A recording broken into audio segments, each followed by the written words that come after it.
Good hello, Toon Boom Feature Nuggets. Recently I've been talking a lot about the onion skin tool and how to use it. Now it's time to go a bit deeper and talk about how it works. We're getting meta now. Understanding these more fundamentals will allow you to avoid a lot of problems, increase your productivity and workflow, and essentially just parkour around the program. Because my word, the onion skin tool gets deeper and deeper still. A lot of features that many may simply never discover. I'll be demonstrating the next few nuggets with this example. I have a layer here with 1, 2, 3, 4, 5 frames, and above it there are 3 layers either side. With the light table here, you can see they are all separate. This will help demonstrate how things are divided and spread across time and space. Currently the light table is also on, so the current layer will stand out. 3, right in the middle. First I'll activate the onion skin tool as normal. All the numbers show up, as you'd expect from the previous videos. And the first main feature, which you may already know, is these little hamburger buttons down here. These are, of course, add or subtract to the current onion skin. As I turn these on or off, you see more shapes get added and we can just view it all.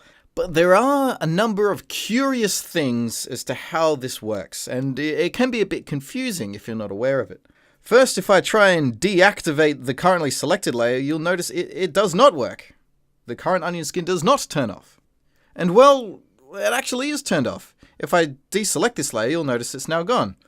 That's because the currently selected layer will always reveal its onion skin, even if its particular switch is turned off. So in this scenario, you notice as I cycle up through them all, we see each layer's individual onion skin, and this one in the middle is just obnoxiously there the whole time. This reveal on selection even works if we select multiple layers at once. Here I'll select everything, and behold our entire universe. The next curious thing is if I turn this last one off, even though it's not our currently selected layer, it will turn off everything. And the onion skin tool in its entirety also deactivates. So one of these layers must be represented, even if you just want your current layer shown. If it's getting obnoxious that there is a straggler being left behind because it doesn't just automatically shift with you, the easiest way to do that is to simply turn the onion skin off and back on again. It will recalibrate.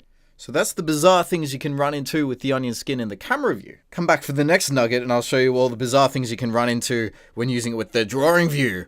Look at that! Look at all the colors! How exciting! You don't want to miss that. Thanks for checking out this nugget. Have a look through the playlist for tons of other short bits and boops to help with animation and software. You might stumble across a hidden technique that will change your world or solve a specific problem. Leave suggestions and questions in the comments if you'd like a nugget on anything in particular. Thanks again, and don't forget your keys, wallet, and phone.